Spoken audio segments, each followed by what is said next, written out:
Pour bien s'entendre, il faut bien s'écouter. Rendez-vous sur M, la petite radio du Grand Maghreb. Amis auditeurs de Radio M, bonjour. Nous avons le plaisir de vous accueillir à nouveau dans l'invité du direct avec Younes Grad. Younes, bonjour, marhaba bik. Bonjour, merci pour l'invitation. Alors, nous avons invité un peu dans l'urgence parce que nous voulions parler du dossier Jay-Z, qui est un dossier important. L'opérateur VEON, russe, VEON va quitter Jay-Z, l'a annoncé déjà en juillet 2021. Et les choses... on a le sentiment que les choses ne se sont pas débloquées. Alors, déjà, la première question, c'est, on s'attendait à ce que VEON quitte, on n'était pas très surpris parce que Jay-Z ne s'est pas beaucoup développé depuis que cet acteur russe, Wimpelcom, a repris le relais des Égyptiens de Orascom.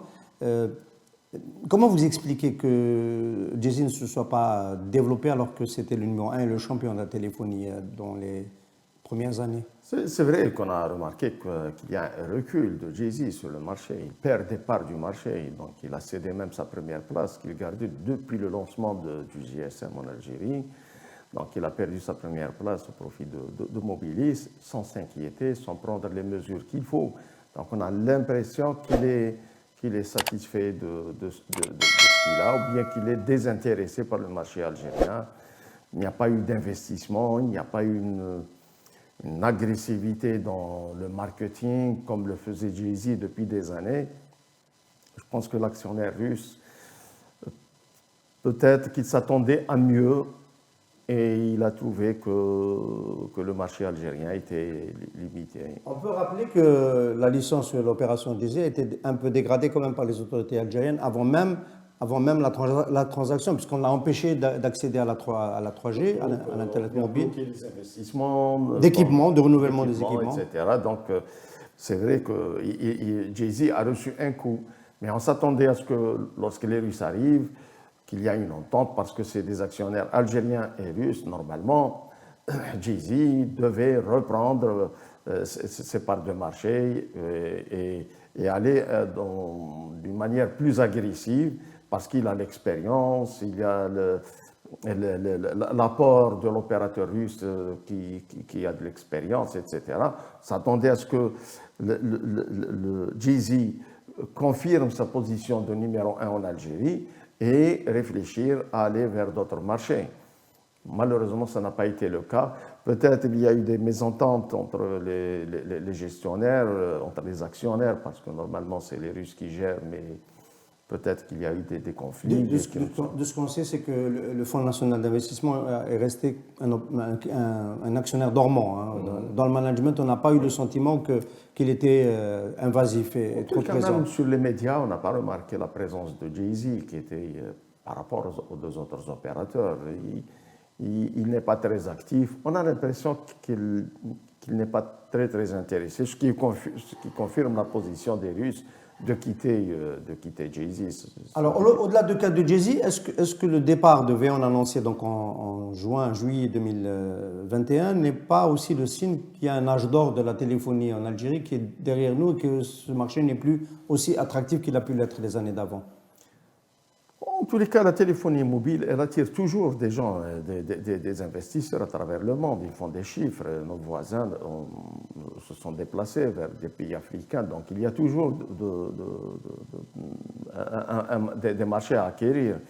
En Algérie, les opérateurs mobiles font des bénéfices depuis des années. Ils n'ont jamais été déficitaires. Parce qu'il y a une demande, les Algériens veulent aller vers le mobile, surtout avec l'Internet mobile, la 3G, la 4G. Donc, c'est le seul pays où l'abonné, où le citoyen est abonné à 3 opérateurs en même temps. Alors que d'habitude, il se contente d'un seul abonné parce que la qualité, elle est bien. Puisque la qualité des 3 opérateurs laisse à désirer, donc ils préfèrent prendre 3 abonnements. Donc, il paye 3 fois sa connexion Internet pour rester toujours connecté, surtout que, en général, la connexion mobile, qui est normalement complémentaire, elle vient en plus de la connexion fixe, mais en Algérie, la connexion mobile, elle est devenue la connexion principale, parce que le fixe est défaillant. Il y a beaucoup de cités qui ne sont pas connectées. Donc, on retrouve dans ces cités de 1000 logements, tout le monde a 1, 2, 3 connexions mobiles. Donc, ce qui fait l'affaire des opérateurs mobiles. Et c'est ce qui étonne beaucoup plus pourquoi VEON veut quitter l'Algérie alors que normalement ça s'annonce bien, le fixe il est toujours à la traîne, il y a toujours des problèmes et les abonnés sont toujours au même niveau. Il n'y a pas un recul sur le marché national. Djezzy, elle recule un petit peu en arrière à cause de la qualité de service. On a remarqué que la qualité s'est détériorée. On aurait préféré que les actionnaires de Djezzy réfléchissent à une meilleure solution pour récupérer les parts du marché et aussi pour récupérer sa première place. Alors, VEON quitte l'Algérie. Bon, ce n'est pas nécessairement une bonne nouvelle parce qu'on est dans une situation où on a besoin plutôt d'investisseurs qui rentrent. Ça donne un mauvais signal. Hein. C'est un mauvais signal, on est d'accord. Alors, mais en plus, on a appris à cette occasion qu'il y avait une clause contractuelle qu'on ne connaissait pas qui obligeait le Fonds national d'investissement à être l'acquéreur, le récipiendaire des 45% de Djezzy, ce qui oblige le Trésor et la Banque d'Algérie à payer la sortie de VEON. Ça aussi, c'est une clause instaurée en 2014 qui n'est pas explicable.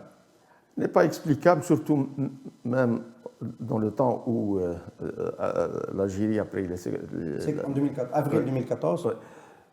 Je pense qu'on en a discuté. Je dis que l'Algérie va se retrouver dans une situation difficile où elle a des intérêts dans 2 opérateurs concurrents. Comment est-ce qu'elle va gérer cette concurrence entre 2 opérateurs où j'ai des actions et j'ai des intérêts. Maintenant, ça va être plus flagrant parce qu'il aura 2 opérateurs avec 100% d'actions algériens. Comment est-ce qu'il va gérer cette concurrence, cette compétitivité entre ces 2 opérateurs alors que peut-être, en parlant de l'attractivité du marché algérien, je me souviens, ça fait 4 ans, 5 ans, il y avait des opérateurs étrangers qui étaient intéressés par acquérir une licence GSM. Mais tout ça est retombé. Ça n'a pas marché. On pensait que c'était retombé. Et effectivement, c'est le scénario de 2 autres opérateurs à 100% publics qui nous pend un peu au nez, que je dis nous, les abonnés et les opérateurs, et les clients, je veux dire. Mais on a pensé à un moment donné, il y a 7-8 semaines, peut-être un peu moins parce que pour l'annonce cette semaine, qu'il allait peut-être y avoir un shift, un changement d'acteur, puisqu'il y a eu une offre de China Mobile, on était les premiers à Maghreb Émergent à la donner, elle n'a pas été infirmée, qui était sur la table, transmise par l'ambassade d'Algérie à Pékin et directement au cabinet du Premier ministre, M. Amir Abdelrahman. Et il s'est passé quelque chose de choquant, donc qui justifie d'ailleurs cette émission. Il n'y a pas eu de réponse et les Chinois ont retiré leur offre. Est-ce que ça signifie que l'Algérie veut coûte que coûte récupérer les 100% de Djezzy? Premièrement, apparemment, elle veut récupérer les 100%.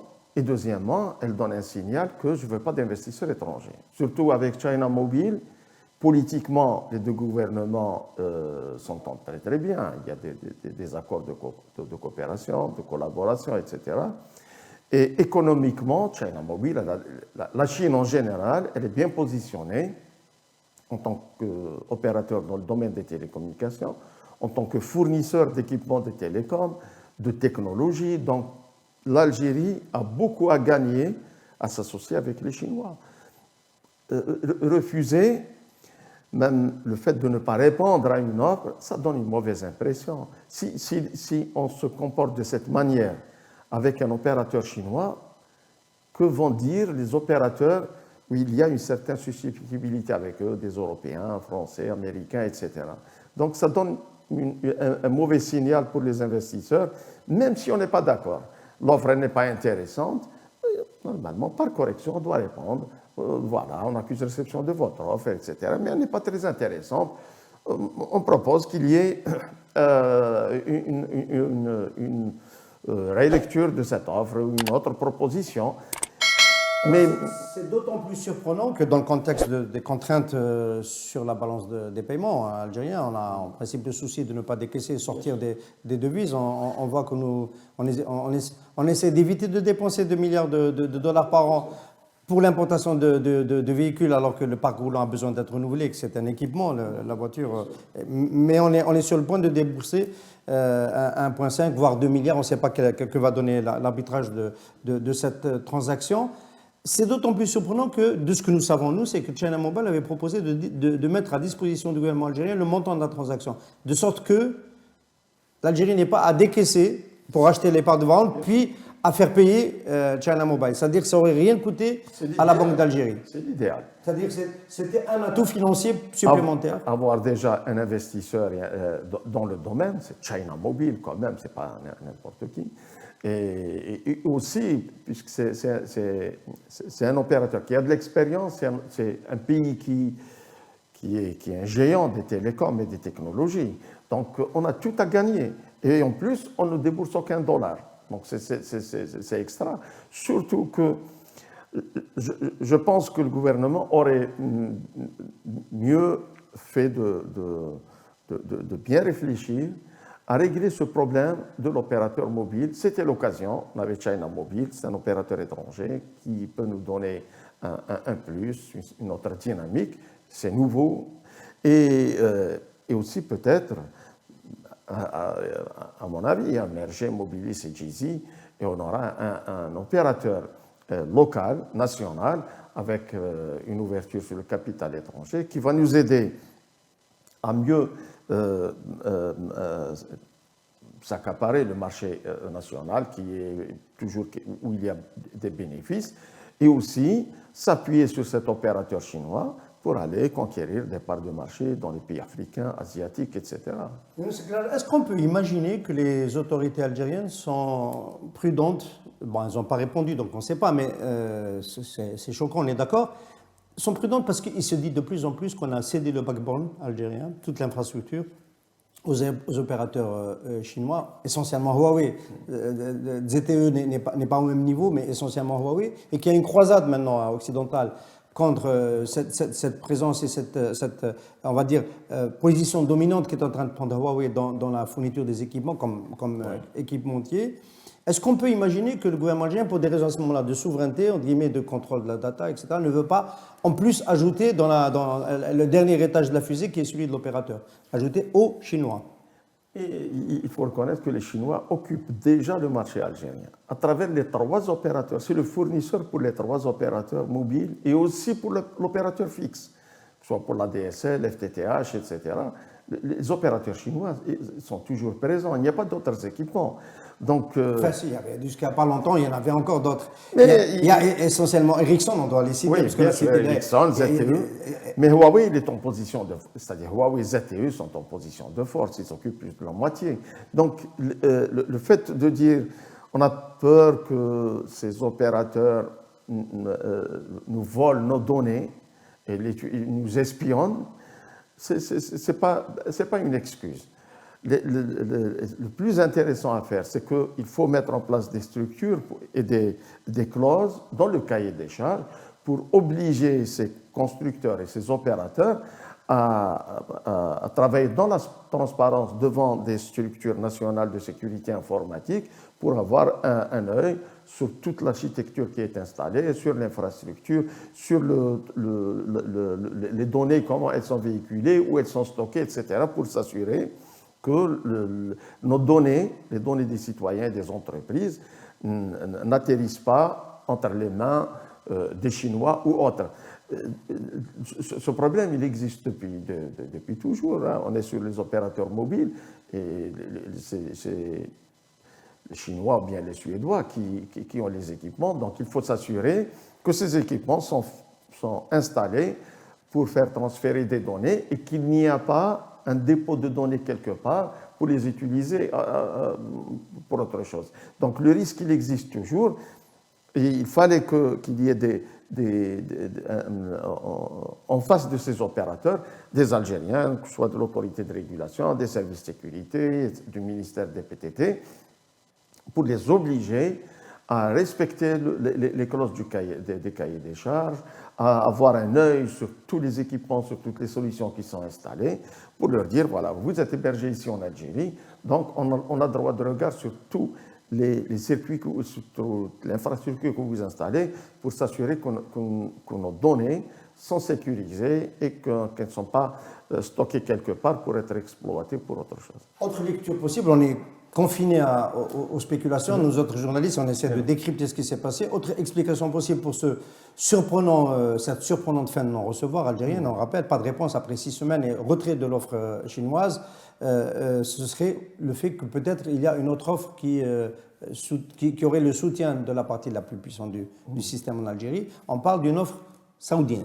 Une offre saoudienne qui, sur le plan technique, n'est pas équivalente qui serait plus une offre financière, parce que ça pose toujours le problème de l'opérateur technique. Quel que soit X, le gouvernement doit répondre à une offre. Même si la réponse elle est négative à 100%, il faut quand même accuser réception et dire que... Et là, la dernière explication, c'est qu'Ahmed Ben Abdelrahman a du mal à s'engager aujourd'hui parce qu'il a été à chaque fois retoqué sur plein de dossiers. Il prend des positions et publiquement, il est remis en cause. Et le dossier de la téléphonie, c'est lui qui le traite. En tant que ministre des Finances, il avait déjà traité le conseil d'administration, je crois même qu'il avait assisté à un conseil d'administration de Véon. Il a reçu Véon en août dernier pour la première discussion sur le prix de transaction. Et c'est son dossier. Et visiblement, il est affaibli et il n'a pas rendu de réponse. Je pense qu'il y a aussi un problème d'acteurs et d'interlocuteurs. C'est sûr, mais ça donne un mauvais signal. On est dans un secteur qui bouge rapidement et il faut prendre des décisions très rapides parce que, voilà, en 6 semaines, il retire son offre parce qu'il a de l'argent, il ne peut pas laisser l'argent attendre qu'une administration se réunisse après 6 mois, etc. En fait, c'est un peu de ça qu'il s'agit. On n'a pas écarté ce point de vue, c'est tout simplement la bureaucratie algérienne qui prend son temps. Qui prend son temps alors que les gens n'attendent pas. Vous avez des investisseurs à la porte, c'est un bon signal qu'un investisseur vous dise « voilà, je suis prêt à investir en Algérie ». Au moins, le recevoir, voir les détails de l'offre, discuter. Et bien sûr, le gouvernement ne va pas lui dire, voilà, oui, je suis d'accord à 100%, parce qu'il lance un appel, il y aura d'autres offres, il fait une comparaison entre les offres, il choisit la meilleure pour notre pays. Mais ne pas répondre, ça donne un mauvais signal, même pour les autres qui vont venir. Et je pense que le gouvernement doit faire appel il y a des Algériens, que ce soit ici en Algérie ou à l'étranger, qui ont de l'expérience dans le domaine d'acquisition des opérateurs. Ils peuvent aider, d'après l'expérience, le feedback qu'ils ont, et aussi la veille. Ils sont au courant de ce que peut apporter China Mobile, ou bien Korea Telecom, ou bien d'autres, pour conseiller le gouvernement et l'orienter, lui donner des signes, des indicateurs pour lui dire voilà la position qui est préférable de prendre dans le cadre de ce dossier de Jay-Z, parce que il va y avoir une répercussion maintenant sur même la qualité de service. Alors qu'est-ce qui, pour avancer, qu'est-ce qui peut relancer un petit peu ce marché de la téléphonie en Algérie dans les prochaines années? On a raté l'ouverture vers les opérateurs virtuels. Peut-être que c'est une réforme qui doit arriver rapidement. On parle d'un cahier des charges pour bientôt, pour qu'il y ait et on peut expliquer à nos amis auditeurs ce que sont les opérateurs virtuels. Peut-être aussi commencer à se positionner pour la 5G. Oui, il y a la loi qui a été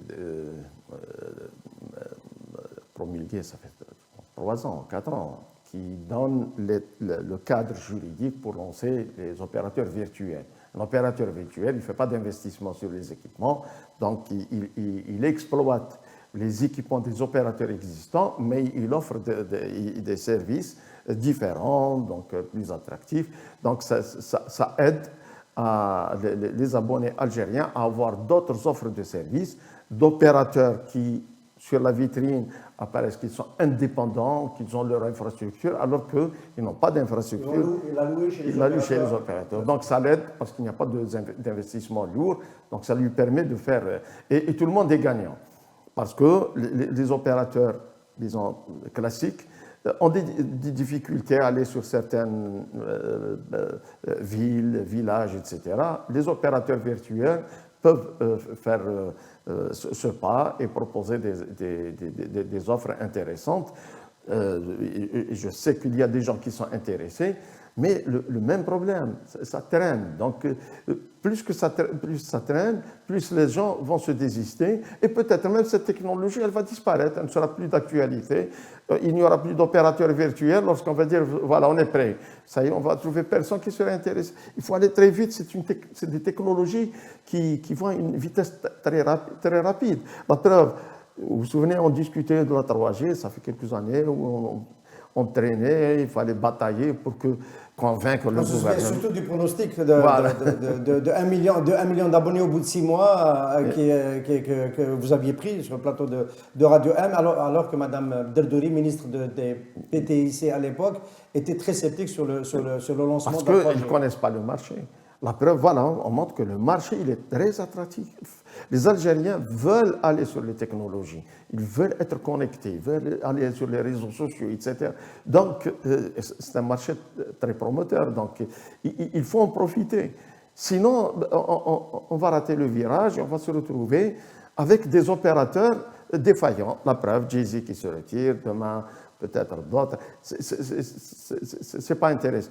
L'autre chose, c'est qu'il ne faut pas refaire l'erreur qu'on a faite lors du lancement de la 3G. Il ne faut pas traîner la patte. Il faut qu'on aille rapidement sur la 5G. Sinon, on va se retrouver parmi les derniers pays à aller sur la 5G et la 6G qui va pointer. C'est ce qui nous attend? Ah, c'est sûr. Si on prend beaucoup de temps, parce qu'aux dernières déclarations de l'ancien ministre des PTT, qui dit que la 5G, elle n'est pas d'actualité. Quand est-ce qu'elle sera d'actualité? Lorsqu'elle sera dépassée, lorsqu'on aura la 6G, et par la suite on va lancer le débat, est-ce qu'on va aller vers le 5G ou bien la 6G? Comme ça, c'est le cas pour la 3G et la 4G. La 3G et la 4G. Donc il faut apprendre de notre expérience, des leçons Alors, dans le dispositif, il y a un grand homme malade de la téléphonie, c'est évidemment l'acteur public. Il vient d'y avoir encore une nomination à la tête de Algérie Télécom, la énième. Et on n'arrive toujours pas à lire quelle est la stratégie de cet opérateur. Déjà, pourquoi il y a encore 2 opérateurs alors que partout dans le monde, quand on a le fixe et le mobile, on fusionne en une seule enseigne? Il y a tout un groupe qui chapeaute le fixe, le mobile et le satellite. Et un opérateur installé à l'étranger qui joue l'interface entre l'opérateur télécom algérien et les opérateurs étrangers. Déjà, on se demande pourquoi il y a autant de structures, pourquoi ne pas associer, faire un seul opérateur qui offre le tout, etc. Et surtout que sur le fixe, il y a toujours des défaillances. Les gens se plaignent. Même ici à Alger, il y a des cités complètes qui ne sont pas connectées, ce n'est pas normal. On a parlé du fameux projet FTTH qui n'arrive pas à décoller. On traîne. Il veut amener 1 million d'abonnés. Et j'avais lancé un défi en septembre. J'aime lancer les défis. La ministre, lorsqu'elle avait annoncé... C'était le bébé de Oudafra. Qui avait annoncé qu'elle va avoir 1 million d'abonnés en une année. Je lui ai lancé un défi. Je lui ai dit, si vous atteignez 100 000 abonnés, je vous tire chapeau. On est après 4 ans, 5 ans, on est à quelques 200 000. Alors qu'on devait atteindre plus de 1 million, parce qu'un million, c'était Huawei. Il y avait 500 000 ZTE, 500 000 Ericsson. Où est-ce qu'on en est? Alors qu'il y a une demande. Les gens sont intéressés, ils veulent aller sur la fibre optique. Alors, FTTH, pour nos amis auditeurs, c'est Fibre to the Home. To the home. Ça amène la DSL jusqu'au last mile, jusqu'à la maison. Mais en utilisant la fibre optique de bout en bout. De bout en bout. Pas pour assurer le très haut débit. Bien sûr. Et les gens ont besoin du C'est quoi le boulot d'étranglement? C'est la capacité de déployer? C'est l'écosystème des boîtes qui intègrent les solutions? Il y avait au début, mais il faut dire les choses un peu positives, c'est qu'il y avait au début un problème au niveau d'un goulot d'étranglement sur l'international. Les gens, on avait un seul lien qui était fiable, les autres, un lien qui était faible. Maintenant, on a 3 ou 4 liens qui sont bien dotés et on est passé je pense, de moins de 1 terabit par seconde. Actuellement, on est à plus de 2,5 terabits. Donc, on est à l'aise. Il y a un flux sur l'international. Au niveau national, il y a de la fibre optique qui arrive à toutes les communes. Ça, c'est un point positif. Le problème qui se pose, c'est le dernier kilomètre. Pour atteindre les abonnés, et là, Algérie Télécom, elle n'arrive pas avec ses partenaires, les constructeurs, donc Huawei, Ericsson et ZTE. Pourquoi on n'arrive pas à déployer? Il y a des problèmes. Est-ce que c'est de la haute technicité que de déployer du câble pour arriver à... C'est des problèmes administratifs pour faire passer du câble, des autorisations au niveau des APC, etc. Malheureusement, on est obligé de le dire de cette manière, mais on aurait préféré, c'est ce que j'avais dit même au ministre précédent et actuel, c'est qu'il faut s'appuyer. Maintenant, Algérie Télécom, elle ne peut pas se déployer. C'est une grosse machine.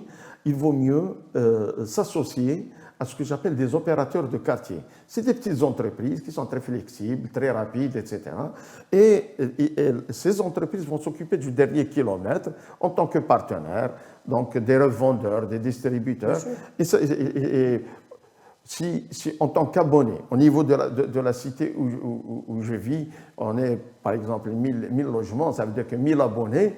Je pense, au lieu de me déplacer chez l'Actel, Algérie Télécom et faire la queue, etc., je préfère avoir une petite entreprise au niveau de la cité et qui me règle les problèmes. Je le paye, il me règle les problèmes de dérangement, augmenter l'offre. Je suis sur 10 mégas, je peux aller jusqu'à 50 mégas, etc.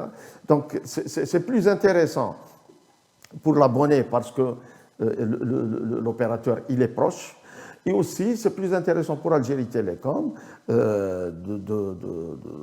d'utiliser ce réseau de partenaires, d'opérateurs de quartier qui vont l'aider à améliorer la qualité de service, à mieux s'occuper de ses clients et s'intéresser beaucoup plus sur le backbone national, sur la qualité de la connexion sur l'international, etc.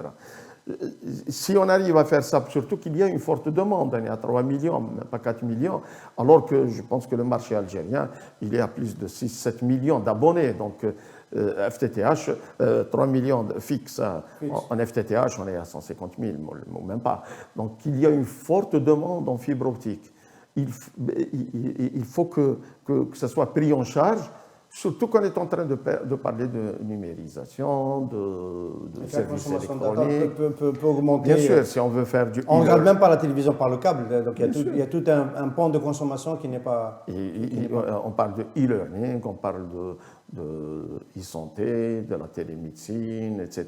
Donc tous ces services nécessitent une connexion fiable et de très haut débit. Donc, il y a un marché. Algérie Télécom doit s'investir beaucoup plus sur Alors, on n'aura pas le temps de déployer tous les sujets qu'on voulait traiter, profiter de votre passage chez nous, mais on va quand même dire un mot sur le reste de l'écosystème qui accompagne évidemment l'échange de data, parce que la téléphonie a évolué depuis le GSM, où c'était du transport de voix, à aujourd'hui un business, un modèle économique qui est basé essentiellement sur l'échange de data.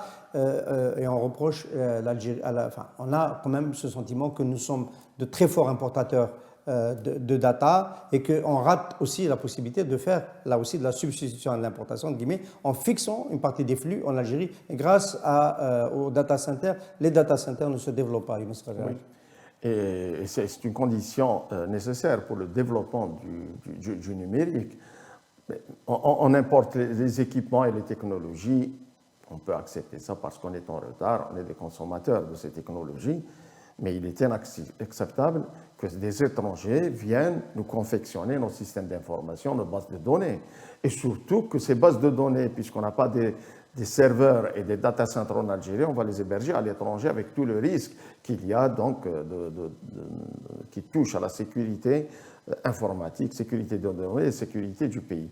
Donc, il y a eu un projet qui a été lancé, ça fait des années, mais ça a fait un scandale. Il est au niveau de la justice, le data center de Al-Khdaria, qui se voulait être un data center gouvernemental pour héberger toutes les données des ministères, et aussi un data center commercial pour héberger les entreprises privées, les journaux, etc., et offrir même le service d'hébergement à des étrangers.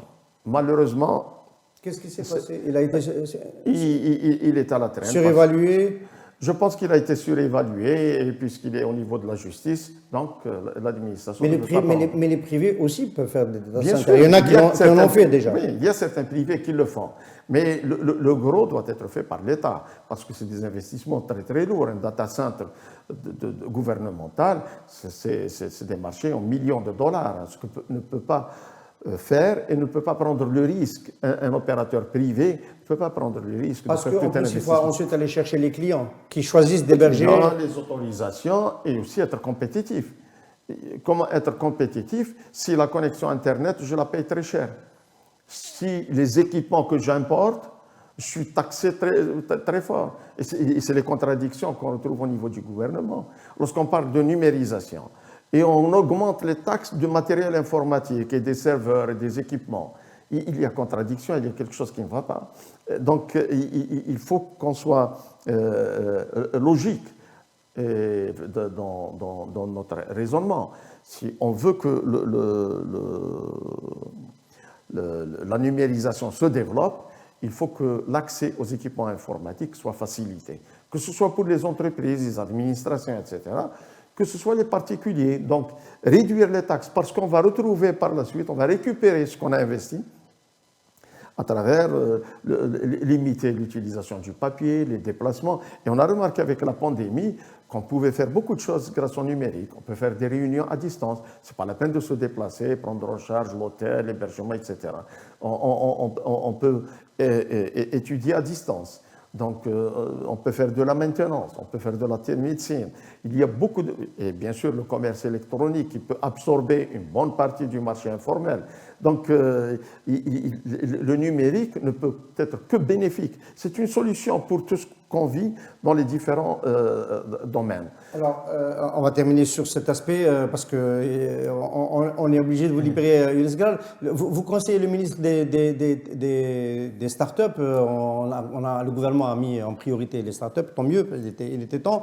Est-ce qu'on peut dire qu'il se passe quelque chose depuis une année et demie, 2 ans autour du digital? Parce qu'on a beaucoup parlé des startups, mais on n'a pas encore une vraie visibilité sur le retour d'investissement, parce qu'il y a un cadre qui a été mis en place, notamment dans la création d'un environnement autour des opérateurs, autour des grands donneurs d'ordre, les entreprises qui ont besoin de services digitaux, des développeurs de solutions, des équipementiers étrangers qui doivent déployer des solutions. On a parlé à l'instant de cette difficulté à faire le dernier kilomètre pour aller jusqu'au client avec la fibre optique. Est-ce qu'il se passe réellement quelque chose ou est-ce qu'il y a là aussi toujours la bureaucratie qui nous retarde? Non, il faut reconnaître qu'au niveau des startups, il y a déjà un cadre légal. Donc maintenant, on connaît les entreprises startups qui ont ce label startup, donc ils sont bien définis, etc. Donc c'est un bon point. Il y a des facilités qui ont été offertes donc, à ces startups. Donc pas d'impôts, ils ne payent pas de taxes pour les équipements qu'ils importent, etc. Ça, c'est un bon point. Il y a des incubateurs qui ont été aussi labellisés, des incubateurs qui accompagnent ces startups. Ce qui reste, ça commence à venir, c'est qu'il faut qu'il y ait une demande. Il faut que ces startups aient un plan d'action. Sinon, à quoi ça servir? À quoi ça va servir s'ils développent une belle solution? Mais en fin de compte, les clients potentiels vont ramener cette solution de l'étranger. Je profite pour citer les Jeux méditerranéens d'Oran cette année, qui malheureusement ça aurait pu être un grand demandeur pour les startups algériennes, pour toutes les solutions, transport, hébergement, intégration, site, etc. Les startups algériennes n'en ont pas profité. On rate un grand événement chez nous qui ne va pas profiter aux startups. Même les autres secteurs. On s'approche du baccalauréat. Est-ce qu'on va revivre la même situation de couper Internet à cause du baccalauréat, alors que le ministère de l'Éducation peut faire appel à ces startups pour lui offrir des solutions de sécurité. Et comme ça, donc, les gens ne vont pas se retrouver à être coupés d'Internet pendant 5 jours. Dans le domaine de l'agriculture, dans le domaine des énergies renouvelables. Donc vous dites qu'il y a un problème de sensibilisation pour qu'on aille demander à ces startups Bien sûr. des solutions. Les gens attendent que les startups viennent aux grandes entreprises. Et on sait que ce chemin, il y a beaucoup d'obstacles. Les gens ne sont pas habitués, etc. Le chemin inverse, il est meilleur. c'est qu'il y a eu quelques tentatives quelques entreprises qui ont fait ce pas pour dire, voilà, j'ai tel et tel problème, voilà mes besoins dans le domaine du IT, etc. Est-ce qu'il y a des startups qui peuvent me résoudre ces problèmes? Et je suis prêt à prendre leurs solutions. Donc, ce n'est pas la peine d'entrer dans le rouage avis d'appel d'offres, marché public, et là, les startups n'ont aucune chance parce qu'ils démarrent. Donc, on doit être fixé. Ces startups, ils démarrent. Et je les mets en compétition avec des multinationales, avec des grandes entreprises. Ils n'ont aucune chance puisque je leur demande des références, un capital, un chiffre d'affaires. Alors, il faut que ces grandes entreprises, ces ministères, s'approchent de ces startups et essayent de les orienter dans le développement, la conception de leurs solutions pour répondre à des besoins clairs, même des besoins simples. Mais voilà, en tant que ministère, je suis preneur de telles solutions. C'est presque un petit concours pour dire qui est-ce qui m'offre la meilleure solution électronique pour gérer le baccalauréat. J'aurai 3-4 solutions, je peux prendre les 2 meilleures, je peux prendre une seule, et c'est automatique. Je suis preneur, je paye, et la start-up, de cette manière, elle teste son projet sur le terrain, elle gagne de l'argent, et elle peut, par la suite, dire, voilà, mes références, voilà ce que j'ai fait de ma solution. Et là, le ministère des startups, à travers la participation dans des événements à l'étranger, elle peut faire du marketing pour dire, voilà, j'ai une start-up qui offre telle solution, j'ai une start-up qui offre une solution d'économie de l'énergie, j'ai une start-up qui offre une solution intelligente pour l'environnement, etc. Donc, et de cette manière, on va se retrouver par la suite, peut-être avec 1000 start-up, mais on aura au moins 10, 15 qui ont réussi, c'est des success stories, qui va donner un bon signal pour les investisseurs étrangers, un bon signal pour la levée des fonds, un bon signal pour les compétences algériennes, pour se dire, puisqu'il a réussi, même moi je peux réussir, et ce taux de développement, il va s'accroître. Et j'espère que l'Algérie, déjà, le ministère en lui-même, c'est un ministère nouveau, c'est un ministère start-up. Lui-même, il est start-up, il démarre, il apprend, et j'espère qu'il va réussir parce qu'on n'a pas le choix. Et lui aussi a besoin de commandes auprès de ses pairs. Oui, bien sûr, sinon à quoi ça va servir? Il va développer des solutions, même si une start-up va à l'étranger. Il va faire son offre au Sénégal, on va lui demander qu'est-ce qu'il a vendu dans son pays. Et si vous n'arrivez pas à vendre dans votre pays, si vos ministères ne vous font pas confiance, comment est-ce que je vais m'aventurer? Il y a des choses à faire. C'est un grand chantier, mais on garde espoir. Merci. Merci beaucoup, Younes Gral, d'avoir été notre invité ce matin. Merci à nos amis auditeurs de nous avoir suivis. Vous pouvez suivre la totalité, la suite de nos programmes sur Radio M, sur les différents supports. Et à très bientôt. Pour bien s'entendre, il faut bien s'écouter. Rendez-vous sur M.